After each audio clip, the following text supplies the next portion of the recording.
Alors mes chers amis, savez-vous qui était l'initiateur du mouvement du Moussar? Le premier grand Baal Moussar.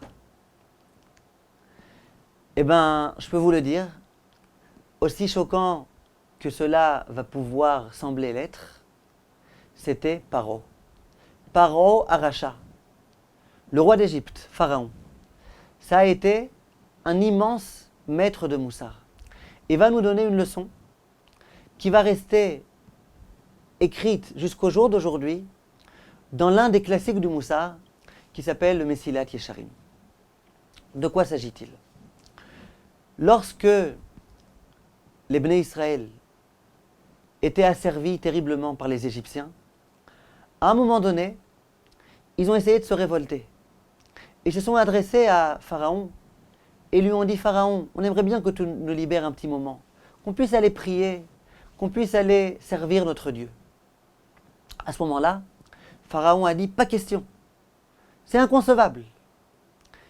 Et il s'est dit: si jamais les Bnei Israël commencent à se révolter, s'ils commencent à s'apercevoir de la difficulté dans laquelle ils se trouvent, visiblement, c'est qu'ils s'embêtent, c'est qu'ils ne travaillent pas suffisamment.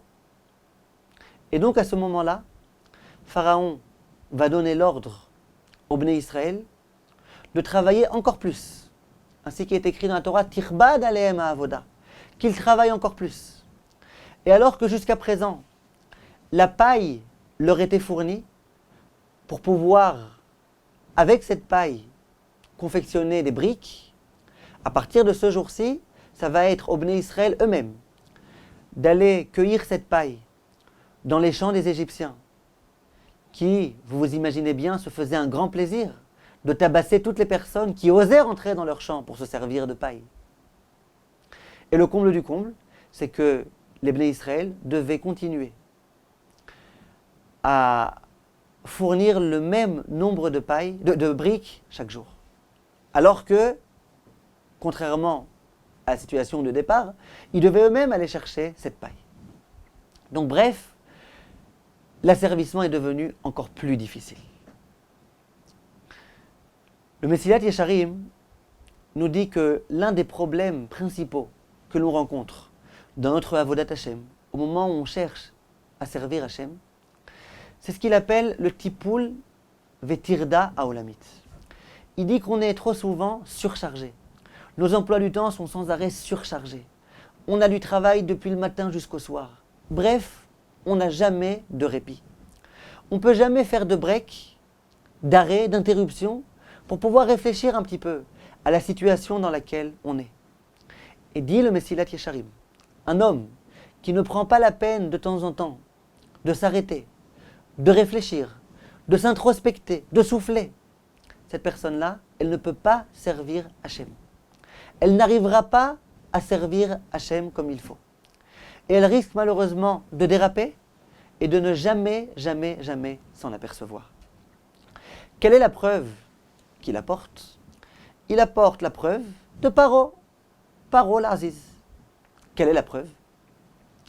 Il dit: comment ça se fait que Paro, au moment où il a vu que les Bnei Israël ont commencé à se révolter, il a d'un coup donné l'ordre aux Bnei Israël de travailler davantage? Il dit: c'est parce que Paro il a compris quelque chose. Comment ça se fait que les Bnei Israël s'aperçoivent de la détresse dans laquelle ils sont? Si jamais ils travaillaient non-stop, et qu'ils n'avaient jamais un tout petit moment pour pouvoir réfléchir, ils ne se seraient jamais aperçus que leur situation est insupportable. Si jamais ils se sont aperçus que leur situation est insupportable, c'est quelque part qu'ils avaient quelques petites minutes pour pouvoir se reposer, pour pouvoir commencer à réfléchir.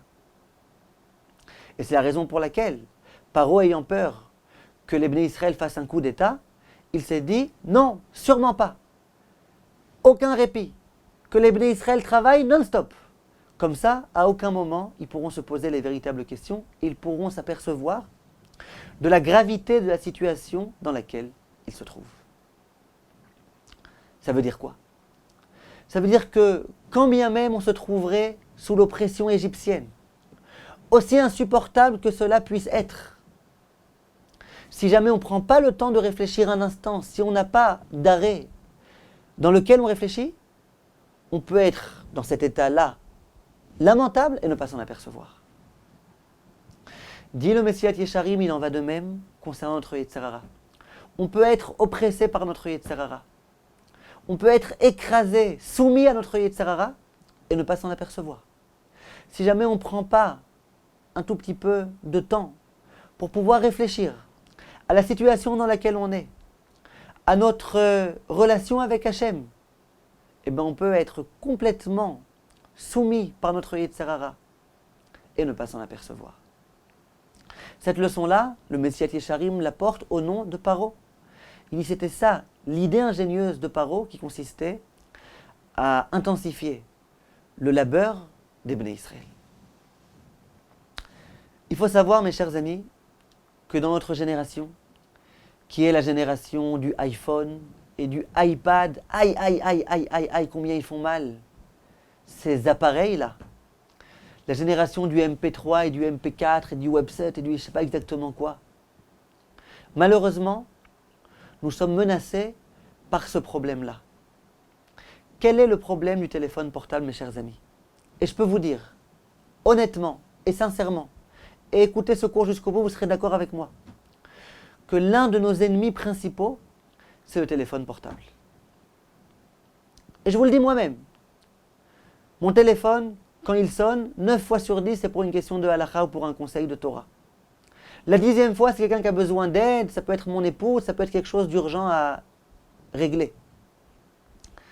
Et malgré tout, je vous dis, mon téléphone, c'est mon pire ennemi. Et vous aussi, votre téléphone, c'est votre pire ennemi. Comment ça se fait?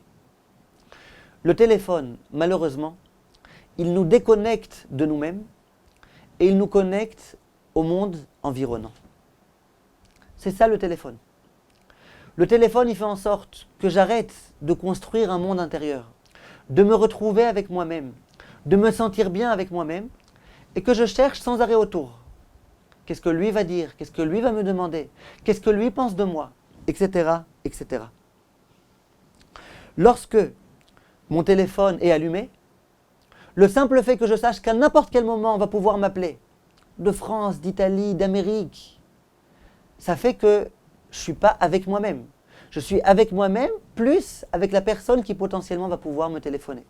Et donc, je ne suis pas avec moi-même. Alors bien sûr, aujourd'hui, on a des prétextes. On a par exemple même des sidourim. Même il y en a qui ont des gmarot dans leur iPhone. Et donc, bien évidemment, un bon prétexte. Tu vois, c'est un engin, c'est un ustensile, c'est un instrument qui va m'aider à bien prier. C'est vrai qu'il y a des avantages. C'est vrai qu'il y a des atouts. Mais regardez, mes chers amis, les ravages que cela occasionne. L'homme a arrêté d'être connecté avec lui-même. L'homme voyage, il se trouve dans le bus, il se trouve, je ne sais pas exactement où, il n'est plus connecté avec lui-même.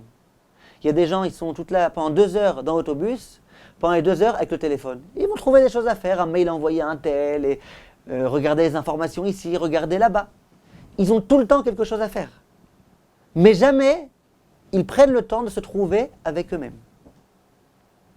Et ça devient complètement infernal. Que l'homme ne puisse plus se retrouver avec lui-même, qu'il ne puisse plus réfléchir à là où il en est, c'est quelque chose qui détruit complètement. Aujourd'hui, les gens, même aux toilettes, ils sont avec leur téléphone. Même aux toilettes, tu ne peux même pas réfléchir à ce que tu es, à ce que tu veux, à ce que tu fais, à ce que tu envisages. Rien. Le téléphone. Comment ça se fait? Alors tout d'abord, les gens, ils aiment bien qu'on les appelle. Vous remarquerez.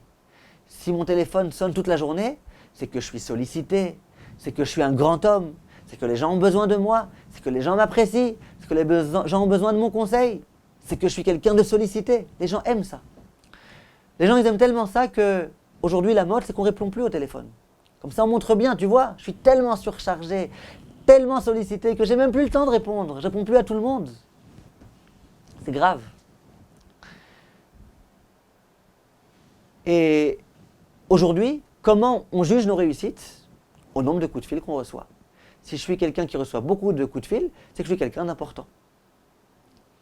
Quel est le problème? S'il n'y avait pas de téléphone, ou si on était capable d'éteindre le téléphone pendant quelques instants. Que se passerait-il? L'homme, lorsqu'il est seul avec lui-même, il peut commencer un petit peu à rêver, à fantasmer, à s'interroger. Il peut essayer de se demander où j'en suis dans ma vie. Qu'est-ce que j'ai déjà réussi à faire? Quels sont mes échecs? Quels sont mes succès? Est-ce que je réussis ou pas? Qu'est-ce qui me motive? Qu'est-ce que j'aime? Qu'est-ce que j'aime pas? L'homme peut construire un monde intérieur. L'homme peut apprendre à se connaître. L'homme peut savoir où il en est dans sa vie. L'homme peut savoir ce qui l'anime, ce qui le motive. Imaginez maintenant une personne qui commence enfin à s'introspecter. Elle commence à se demander où j'en suis. Est-ce que je suis vraiment quelqu'un de bien? Est-ce que je ne suis pas par hasard pourri? Qu'est-ce qui fait que ici, j'ai réagi de cette façon-là? Qu'est-ce qui m'a motivé à faire cette chose-là? Puis la personne, elle est en train de se poser des véritables questions. D'un coup, le téléphone sonne. Alors ça, c'est fantastique, ce téléphone qui sonne. Pourquoi? Parce qu'enfin, je vais pouvoir me libérer de cette réalité qui est la mienne. Enfin, quelqu'un a besoin de moi. Quelqu'un va pouvoir me sortir de cette introspection tellement difficile. J'ai plus besoin de savoir qui je suis vraiment. J'ai plus besoin de me mesurer à moi-même. Maintenant, il y a le monde extérieur. Il y a un tel qui a besoin de moi, un tel qui a besoin que je lui rende service, un tel qui a besoin que je lui donne de l'argent, un tel qui a besoin de ceci et de cela. Et ça, on aime. Parce qu'on n'a plus besoin d'être mesuré à soi-même. Quand je suis dans la solitude, seul avec moi-même, eh ben, je dois m'assumer. Et les gens, malheureusement, souvent, ils ont peur de s'assumer. Ils ont peur de se connaître réellement. Et donc, ils préfèrent sans arrêt être déconnectés d'eux-mêmes. Comment on se déconnecte de soi-même? En se connectant avec le monde. La radio, les informations, qu'est-ce qu'un tel raconte, les coups de fil, et j'appelle un tel pour ne pas m'ennuyer, et j'appelle un tel pour ne pas m'ennuyer. La Ravolbe disait, un homme qui a construit un monde intérieur, il devrait aimer la solitude. Bien sûr, pas être tout le temps tout seul, mais il devrait aspirer à avoir quelques moments de solitude. L'homme, il devrait apprendre à aimer être avec lui-même. Il devrait apprendre à se kiffer. Simplement, qu'est-ce qui se passe? Non. On a peur de ça. On a peur de ça et on a cet instrument-là tellement mauvais qui nous aide à sortir de nous-mêmes. Ce qu'il faut qu'on soit capable de faire, mes chers amis, c'est de temps en temps, comme dit le Messias Yesharim, comme le disait Paro Aracha, de temps en temps se connecter à soi-même. Et ça, c'est possible que quand on déconnecte le téléphone, que quand on éteint le téléphone. Être un peu avec soi-même. Les gens, souvent, le jour de Shabbat, c'est une catastrophe pour eux. 24 heures où il faut que je me retrouve avec moi-même, que je me retrouve avec ma famille, que j'oublie complètement le téléphone, que j'oublie les autres, que j'oublie mon rang social, que j'oublie les compliments que les gens me font. Les gens, parfois, ils dépriment le jour de Shabbat. Ça devrait être l'inverse. Enfin, le jour où on peut se retrouver soi-même, où on peut retrouver cette cellule familiale qui est notre épouse, notre mari, nos enfants.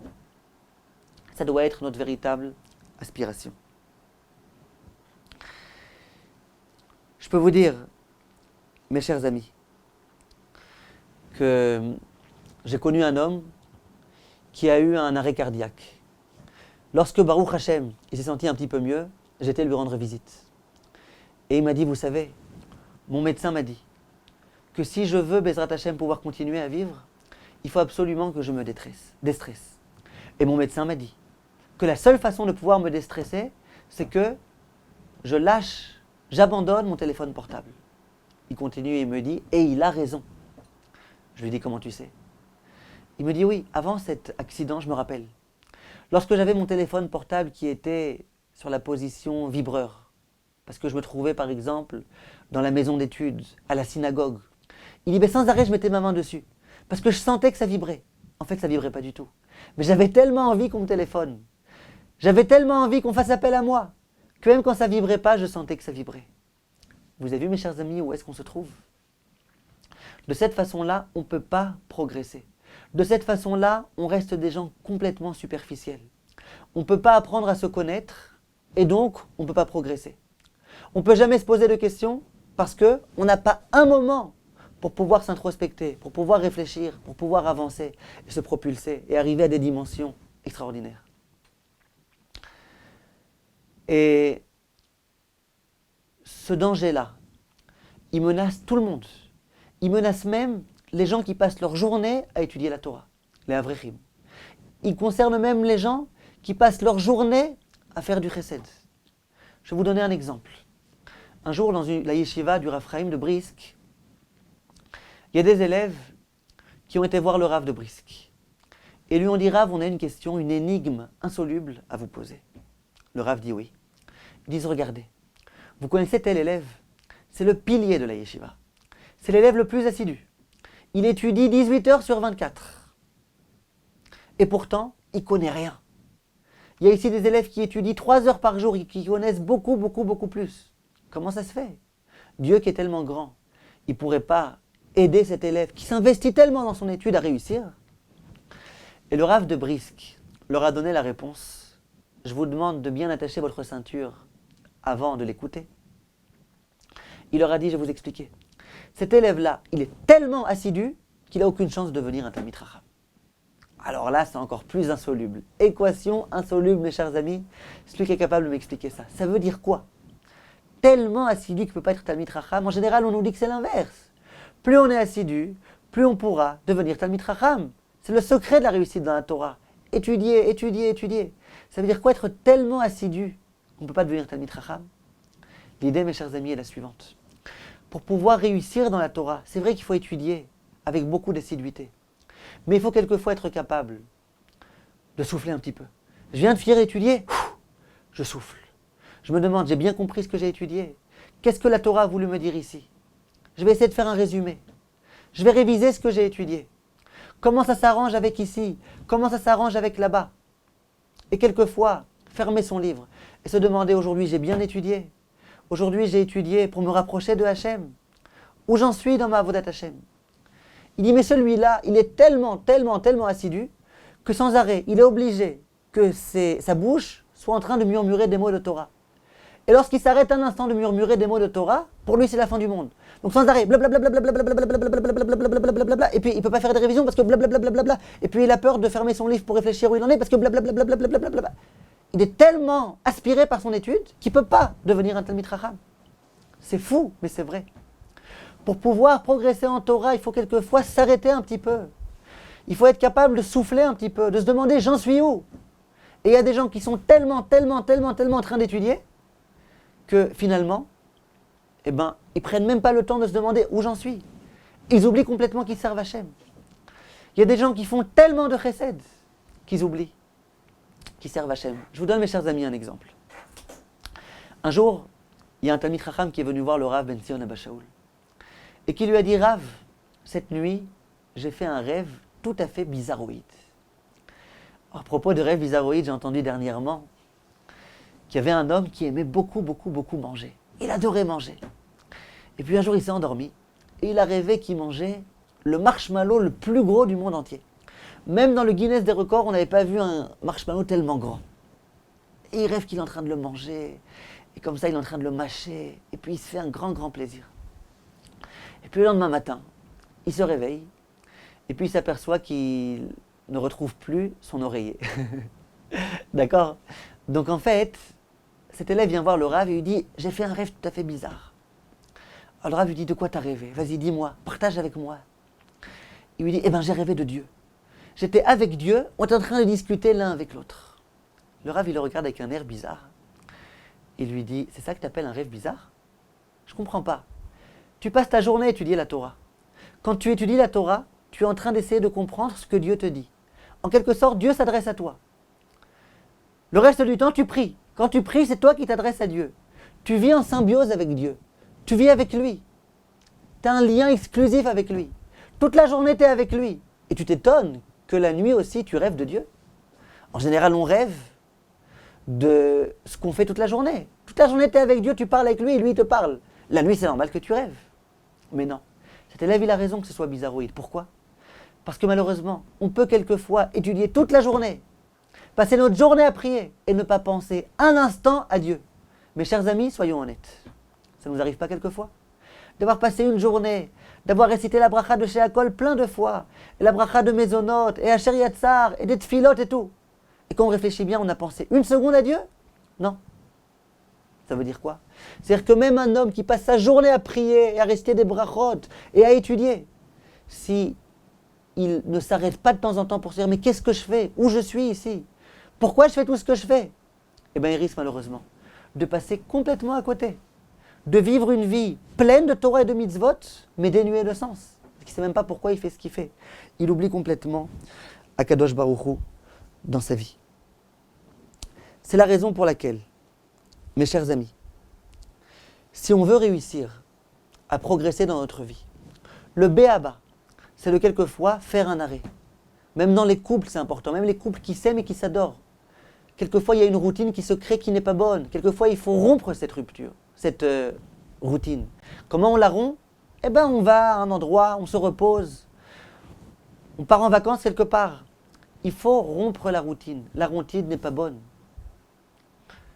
Et ça, c'est l'enseignement que le Messilat Yesharim nous donne au tout début. Le tout début du Messilat Yesharim, c'est l'enseignement de l'école de Paro, directement. À savoir que si on veut se rendre compte de la situation dans laquelle on est, la seule façon, c'est de s'arrêter et de réfléchir. De s'arrêter, d'éteindre le téléphone complètement. De se retrouver seul avec soi-même, sans téléphone, sans portable qui est tellement insupportable, sans les amis qui se trouvent autour, sans les gens qui vont passer leur temps à me complimenter, seul avec moi-même et avec Dieu, et me demander où j'en suis. Quelles sont mes qualités qu'il va falloir cultiver davantage? Quels sont mes défauts qu'il va falloir corriger? Et si jamais l'homme ne s'arrête pas, au moins une fois par jour, pour se poser ces questions existentielles, eh bien il peut être oppressé par son Yetzer Hara, autant que les Bnei Israël étaient oppressés par l'Égypte, et ne pas s'en apercevoir. Et donc, malheureusement, mourir dans la faute. Hachem Yahazor, qu'on réussisse à s'écarter, Bezrat Hachem, de tout cela.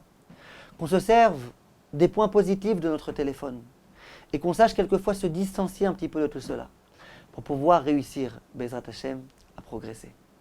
Kol Tov, mes chers amis, et à très bientôt.